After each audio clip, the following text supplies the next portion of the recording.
Friends, எல்லாரும் நல்லா இருக்கீங்களா? இந்த சமையல் சேனல் வழியா உங்க எல்லாரையும் சந்திக்கிறதுல மிக்க மகிழ்ச்சிங்க. சிம்பிளான சமையல் எக்ஸலண்டான டேஸ்ட்ல வரணும்னா நம்ம சேனலை தொடர்ந்து பாருங்க. உங்களோட கருத்துக்களை கமெண்ட் செக்ஷன்ல போஸ்ட் பண்ண மறக்காதீங்க. வாங்க கிச்சனுக்கு போகலாம். சுவையா ஆரோக்கியமா சமைக்கலாம். நம்ம செய்ய போகிறது ரொம்பவே சாஃப்டான ஒரு டிஃபன் தாங்க. ஸ்பூன் வச்சு கட் பண்ணும் போதே எவ்வளவு சாஃப்டாக இருக்குது பாருங்கள். இந்த டிஃபனை பொறுத்த வரைக்கும் சூடாக இருக்கும் போதும் சாஃப்டாக இருக்கும், ஆறின பிறகுமே சாஃப்டாக இருக்கும். இதை சூடாக சாப்பிடும்பொழுது எந்த சைட் டிஷ்ஷுமே தேவைப்படாது. இது வீட்டில் காலையில், மதியம், ஈவினிங், நைட்டுன்னு எப்போ வேணாலுமே சாப்பிடலாம். இல்லை நீங்கள் லஞ்ச் பாக்ஸுக்கு கூட பேக் பண்ணி கொடுக்கலாம். பொதுவாக நம்ம இட்லி, தோசைக்கெல்லாம் என்ன சைட் டிஷ் யூஸ் பண்ணி நீங்கள் சாப்பிடுவீங்களோ உங்களுக்கு பிடிச்ச சைட் டிஷ்ஷை இதுக்கு மேட்ச் பண்ணி சாப்பிட்டுக்கலாம். இந்த ரெசிபி எப்படி செய்யுதுன்னு பார்த்துடலாம் வாங்க. இந்த டிஃபன் செய்கிறதுக்கு முதல்ல ஒரு பவுல் எடுத்துக்கலாம். அந்த பவுலில் 1 கப் அளவுக்கு உளுந்தம்பருப்பு சேர்த்துக்கலாம். இட்லிக்கெலாம் நம்ம பயன்படுத்துவோம் இல்லைங்களா, அதே உளுந்தம்பருப்பு தான். நீங்கள் எந்த கப்பை மெஷர்மெண்ட்டுக்கு எடுக்கிறீங்களோ அதே கப்பில் மற்ற பொருட்களை எல்லாம் அளக்க வேண்டியிருக்கும். உளுந்தம்பருப்பு சேர்த்துட்டு வாஷ் பண்ணுறதுக்கு எந்த தண்ணி யூஸ் பண்ணுவீங்களோ அந்த தண்ணியை சேர்த்து 2 முறை வாஷ் பண்ணிவிடுங்க. வாஷ் பண்ண பிறகு இதில் சமைக்கிறதுக்கு பயன்படுத்தக்கூடிய தண்ணியை சேர்த்துட்டு 2 மணி நேரம் ஊற வச்சுருங்க. ஊற வச்சு இந்த உளுந்தை எடுத்து ரெஃப்ரிஜிரேட்டரில் வச்சிடலாம். அப்படியே 2 மணி நேரம் அதுலேயே ஊறிட்டு இருக்கட்டும். அதுக்கு அடுத்தது இன்னொரு பவுல் எடுத்துக்கோங்க. அந்த பவுலில் எந்த கப்பில் நம்ம உளுந்து அளந்தோமோ அதே கப்பில் 2 கப் அளவுக்கு இட்லி ரவை சேர்க்கணும். இட்லி செய்யறதுக்குனே இட்லி ரவை ரெடிமேடாகவே மளிகை கடைகளில் கிடைக்கும். அந்த ரவையை வாங்கிட்டு வந்து வச்சுக்கோங்க. அந்த ரவையை 2 கப் அளவு இதில் சேர்த்துக்கோங்க. நீங்கள் விருப்பப்பட்டால் மேக்ஸிமம் 2.5 கப் அளவு வரைக்கும் சேர்த்துக்கலாம். இட்லி ரவை அதிகமாக சேர்த்திங்கன்னா கொஞ்சம் ஹார்டாகிடும். அதனால தான் 2 கப் கரெக்டான ஒரு சாஃப்டில் கிடைக்கும். இதில் நம்ம சமையலுக்கு பயன்படுத்துகிற தண்ணியை இதில் சேர்த்துருங்க. தாராளமாகவே சேர்த்துக்கலாம் தண்ணி. ஏன்னா இந்த தண்ணியில் இந்த ரவை ஊறப்போகுது. இந்த ரவையும் கிட்டத்தட்ட 2 மணி நேரம் நமக்கு ஊறணும். அதனால் தண்ணி தாராளமாக சேர்த்து இது போல் நல்லா கலந்து விட்டுட்டு ஊற வச்சுக்கோங்க. தட்டு போட்டு மூடி வச்சுருங்க. அப்போ தான் வேறு எந்த தூசும் இதில் படாமல் இருக்கும். நல்லா தாராளமாகவே தண்ணி ஊற்றுக்கோங்க. இதில் எக்ஸஸாக இருக்க தண்ணியை நம்ம வடிகட்டி தான் எடுக்க போகிறோம். அதனால் இந்த ரவை நல்லா ஊறணும். அதுக்கேற்ற மாதிரி தண்ணி ஊற்றி ஊற வச்சுருங்க. இப்போ ரெஃப்ரிஜிரேட்டரில் வச்சுருந்தோம் இல்லைங்களா, இந்த உளுந்து நல்லாவே ஊறிடுச்சு. இந்த உளுந்து குறைவான அளவு தான் அப்படிங்கிறதுனால நான் மிக்ஸி ஜாரில் சேர்த்து அரைக்க போகிறேன். மிக்ஸியில் அரைக்கிற மாதிரி இருந்தால் இது போல் ரெஃப்ரிஜிரேட்டரில் வச்சு நம்ம அரைக்கும் பொழுது சீக்கிரமாகவே சூடேறாது. சில கிரைண்டர் கூட சீக்கிரமாகவே சூடேறிடும். அதனால் நான் ரெஃப்ரிஜிரேட்டரில் வச்சுட்டு தான் உளுந்து எப்பொழுதுமே அரைப்பேன். இந்த தண்ணி இருக்கு இல்லைங்களா, அந்த தண்ணியை கொஞ்சம் கொஞ்சமாக சேர்த்து இட்லிக்கு உளுந்த மாவு எப்படி நம்ம அரைப்போமோ அது போல் நல்லா புசு புசுன்னு சாஃப்டாக அரைச்சி எடுத்துக்கோங்க. உளுந்து எந்த தண்ணியில் ஊற வச்சிங்களோ அதே தண்ணியில் தான் அரைச்சி எடுக்கணும். இது போல் உளுந்து நல்லா ஃப்ளஃபியாக நமக்கு அரைப்பட்டு வரணும். அந்த தண்ணியை எடுத்து கீழே ஊற்றிடாதீங்க. அந்த தண்ணியோடு சேர்த்து அரைச்சாதான் உளுந்து நல்லா நமக்கு பொங்கி வரும். நம்ம செய்கிற ரெசிப்பியும் நல்லா சாஃப்டாக இருக்கும். இப்போ உளுந்தெல்லாம் அரைச்சாச்சு. இந்த அரைச்ச உளுந்தை எடுத்து ஒரு பவுலில் நம்ம சேஞ்ச் பண்ணி வச்சுக்க போகிறோம். சூடாகாமல் பார்த்துக்கணும் மாவு. உங்கள் மிக்ஸி சீக்கிரமாக சூடாகுதுன்னா அதுக்கேற்ற மாதிரி நீங்கள் கேப் விட்டு அரைச்சிக்கோங்க. இதை நான் பவுலில் சேர்த்து வச்சுட்டேன். பவுலில் சேர்த்த உடனே இது போல் பபிள்ஸ் வருது பார்த்தீங்களா, இது போல் நமக்கு வரணும். இப்போ நம்ம ஊற வச்ச இட்லி ரவை ஊறிடுச்சான்னு பார்க்கலாம். பாருங்கள் எந்த அளவு நல்லா ஊறி வந்திருக்குன்ட்டு. அதனால தான் தண்ணி தாராளமாக சேர்த்துக்கோங்கன்னு சொன்னேன். இப்போ ஒரு வடிகட்டி வச்சு இந்த இட்லி ரவையை நல்லா வடிகட்டி எடுத்துடுங்க. இது போல் சின்ன ஓட்டை இருக்க வடிகட்டி இல்லாத பட்சத்தில் நம்ம மெல்லிசான துணி வீட்டில் வச்சுருப்போம், காட்டன் கிளாத்து, அதில் வடிகட்டிக்கோங்க. இந்த ஸ்டெய்னரோட ஓட்டை பெருசாக இருந்ததுன்னா இந்த இட்லி ரவையெல்லாம் கீழே இறங்கிடும். அதனால் சின்ன சின்ன ஓட்டை இருக்கிற ஸ்டெய்னராக இருந்ததுன்னா வடிகட்டிக்கோங்க. இல்லைன்னா கையில் கூட நம்ம புழிஞ்சு எடுத்து வச்சுக்கலாம். துணியில் வடிகட்டுறது இன்னுமே பெட்டரான ஐடியாவாக இருக்கும். இதில் இருக்க தண்ணி எல்லாத்தையுமே நம்ம இருத்து எடுத்துடணும். இப்போ பார்க்கும்பொழுது தெரியுது இல்லைங்களா உங்களுக்கு இதில் தண்ணியே இல்லாமல் இருக்கா. இப்போது இந்த ஊறின இட்லி ரவையை எடுத்து நம்ம மாவு அரைச்சி வச்சுருக்கோம் இல்லைங்களா, அதாவது உளுந்த மாவு, அந்த மாவில் சேர்க்க போகிறோம். நம்ம இந்த இட்லி ரவையை புழிஞ்சு எடுக்கிறதுக்குள்ளேயே பபிள்ஸ் எல்லாம் வர ஆரம்பிச்சிருச்சு. இது நல்ல சம்மர் டைமாக இருந்ததுன்னா சீக்கிரமாகவே புளிக்க ஆரம்பிச்சிடும். கிளைமேட் நல்லா சில்லுன்னு இருந்ததுன்னா புளிக்கிறதுக்கு கொஞ்சம் டைம் எடுக்கும். அதுக்கேற்ற மாதிரி நீங்கள் பார்த்துக்கோங்க. இந்த மாவை புளிச்ச பிறகு தான் நம்ம பயன்படுத்த போகிறோம். இப்போது இந்த இட்லி ரவையை இதில் சேர்த்து நல்லா கலந்து விட்டுடலாம். கலக்கும் பொழுது ரொம்பவும் டைட்டாக இல்லாமல் ரொம்பவும் லூஸாக இல்லாமல் பார்த்துக்கோங்க. டைட்டாக இருந்துச்சுனாலும் மாவு சரியாக புளிக்காது. ரொம்ப லூஸாக தோசை மாவு பதத்துக்கு இருந்தாலுமே நம்ம செய்யக்கூடிய அந்த ரெசிபி சரியாக வராது. நீங்கள் கைவிட்டு நல்லா கலக்கிற மாதிரி இருந்தால் கூட கலந்துக்கலாம். அதாவது மாவு புளிக்கிறதுக்கு முன்னாடி நல்லா நீங்கள் அடித்து கூட கலந்துக்கலாம். அப்போ தான் அதில் நல்லா நமக்கு மாவு புளிச்சு வரதுக்கு உண்டான காற்றெல்லாம் சர்க்குலேட் ஆகும். இது போல் நல்லா நான் கரண்டி வச்சு கலந்து எடுத்துடுறேன். இது குறைவான மாவு அப்படிங்கிறதுனால அதிக அளவில் செய்கிறீங்கன்னும் போது நீங்கள் கையிலேயே உங்கள் வசதிப்படி நல்லா இதை கரைச்சி எடுத்துக்கலாம். இந்த கன்சிஸ்டன்சி பார்த்துக்கோங்க எப்படி இருக்குன்ட்டு.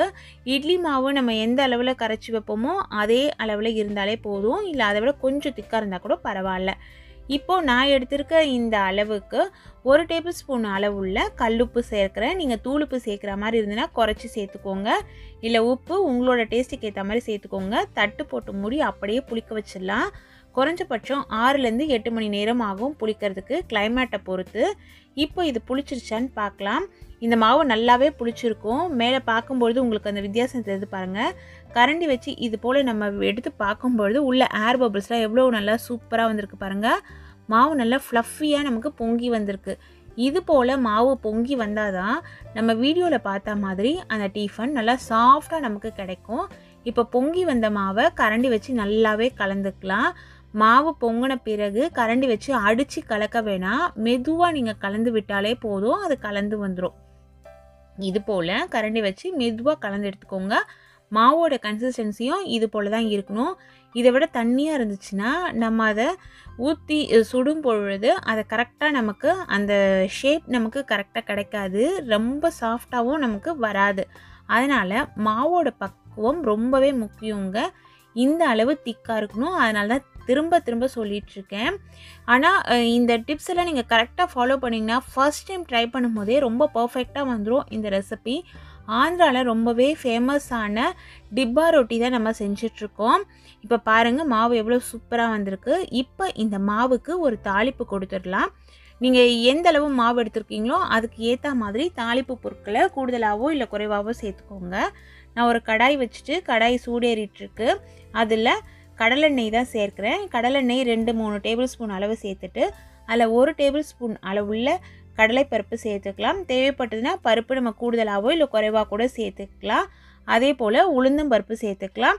உளுந்தம்பருப்பு உடச்ச உளுந்தம்பருப்பாக இருந்தாலும் பரவாயில்ல, இல்லை முழுசான உளுந்தம்பருப்பாக இருந்தாலும் பரவாயில்ல, சேர்த்து லோ ஃப்ளேமில் வச்சு பொன்னிறமாக இதை நம்ம வறுத்தெடுத்துக்கலாம். தாளிப்புக்கு பருப்பு வறுக்கும் பொழுது கைவிடாமல் கலந்து விடுங்க. அப்போ தான் கரெக்டாக செவந்து வரும். 1/4 டேபிள் ஸ்பூன் அளவில் சீரகமும் இதில் சேர்த்துக்கோங்க. எப்பொழுதுமே பருப்பு சேர்த்த பிறகு சீரகம் சேருங்க. அப்போ தான் கரெக்டாக அது பொரிஞ்சு வரும். பச்சை மிளகாய் நீளமாக இருந்தது, மெல்லிஸாக இருந்தது. ஒரே ஒரு பச்சை மிளகாய் கட் பண்ணி எடுத்து சேர்த்துட்டேன். அதே போல் சின்ன சைஸில் இருக்க ஒரு வெங்காயம் இது போல் பொடியாக கட் பண்ணி எடுத்து சேர்த்தாச்சு. கருவேப்பிலை இலைகள் 2 இனுக்கு உருவி அதையும் கட் பண்ணி எடுத்து சேர்த்துக்கோங்க.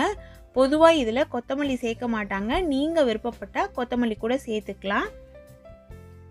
வெங்காயம் சேர்த்த உடனேயே ஸ்டவ்வை சுவிட்ச் ஆஃப் பண்ணிவிடுங்க. இந்த கடாயில் இருக்க சூடே இதுக்கு போதுமான அளவாக இருக்கும்.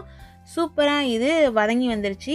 இப்போது இந்த ரெடி பண்ணி வச்சுருக்கோம் இல்லைங்களா மாவு, அந்த மாவில் தாளிப்பை எடுத்து நம்ம சேர்த்துக்கலாம். உப்பு டேஸ்ட்டு பார்த்துக்கோங்க. இதில் பெருங்காயத்தூள் 1/4 டேபிள் ஸ்பூன் அளவுக்கு நான் சேர்க்குறேன். இந்த பெருங்காயத்தூளை தாளிப்புலேயே நீங்கள் சேர்க்குற மாதிரி இருந்தால் கூட சேர்த்துட்டு தாளிப்போடு சேர்த்து இதில் கொட்டி கூட கலந்துக்கலாம். ஆனால் பெருங்காயத்தூள் அவசியமாக சேருங்க. அப்போ தான் பெருங்காயத்தோட மனமும் இந்த ரெசிபிக்கு நல்லாயிருக்கும். இப்போ இந்த தாளிப்பை எடுத்து இதில் சேர்த்துட்டு கரண்டி வச்சு கலந்துருங்க. கலக்கும் பொழுது மெதுவாக கலக்கணும். எப்பொழுதுமே ஒரு புளிச்ச மாவில் நம்ம அந்த ரெசிபி செய்கிறோன்னா மாவு புளிச்ச பிறகு மாவை மெதுவாக தான் கலக்கணும். அப்போ தான் அந்த ரெசிபி நல்லா சாஃப்டாக வரும். அது அடையாக இருந்தாலும் தோசையாக இருந்தாலும் இட்லியாக இருந்தாலும் மாவு புளிச்ச பிறகு ரொம்ப அடித்து நம்ம கலக்கக்கூடாது. இப்போ மாவு கரெக்டாக ரெடி ஆகிடுச்சு. இப்போ அடி கனமாக அதே சமயத்தில் குழியாக இருக்க ஒரு கடாயை ஸ்டவ்வில் வச்சு ஸ்டவ்வை சுவிட்ச் ஆன் பண்ணிவிட்டு அதில் 2 டேபிள் ஸ்பூன் அளவுக்கு கடலெண்ணெய் சேர்க்குறேன். இது போல் கடாய் இல்லைனா வீட்டில் ஆப்பசட்டி வச்சுருப்போம் இல்லைங்களா, அந்த ஆப்பசட்டியை கூட இதுக்கு பயன்படுத்திக்கலாம். அதாவது நம்ம யூஸ் பண்ணுற கடாய் ரொம்ப மெல்லிசாக இல்லாமல் இருக்கணும், அதே சமயத்தில் குழியாகவும் இருக்கணும்.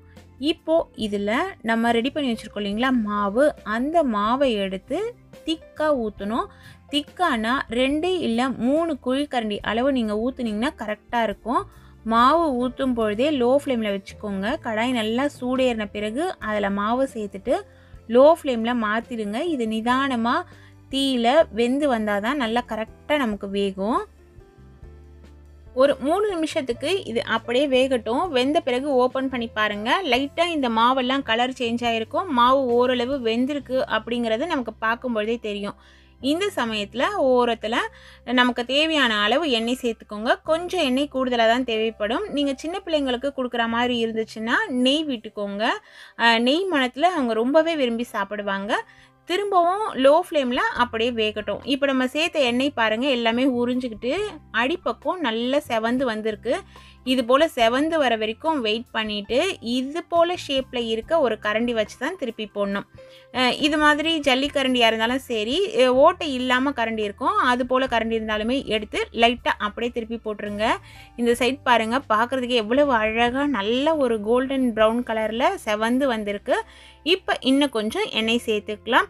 எண்ணெய் நீங்கள் அவாய்ட் பண்ணணும்னு நினச்சிங்கன்னா நீங்கள் அவாய்ட் பண்ணிக்கோங்க, குறைவாக சேர்த்துக்கோங்க. அடி கனமாக இருக்குது அப்படிங்கிறதுனால வெந்து தான் வரும். இருந்தாலும் கொஞ்சம் ட்ரையாக இருக்கும், அவ்வளவுதான். இது போல் அழுத்தி விட்டிங்கன்னா சென்டர்லாம் நல்லாவே நமக்கு வெந்து வந்துடும். ஆனால் லோ ஃப்ளேமில் வச்சு வேக விட்டு எடுத்துக்கோங்க. 2 பக்கமும் பாருங்கள் எந்த அளவு பொன்னிறமாக செவந்து வந்திருக்கு. பார்க்குறதுக்கே ரொம்ப அழகாக இருக்குல்ல. இது லோ ஃப்ளேமில் வச்சு வேக வைக்கும் பொழுது தான் இது போல் அழகாக கிடைக்கும். அதே போல் சாப்பிட்றதுக்கும் ரொம்ப சாஃப்டாக இருக்கும். இந்த ரெசிப்பியை இதே அளவுகளில் பக்குவம் மாறாமல் செய்யுங்க. டேஸ்ட் வேறு லெவலில் இருக்குங்க.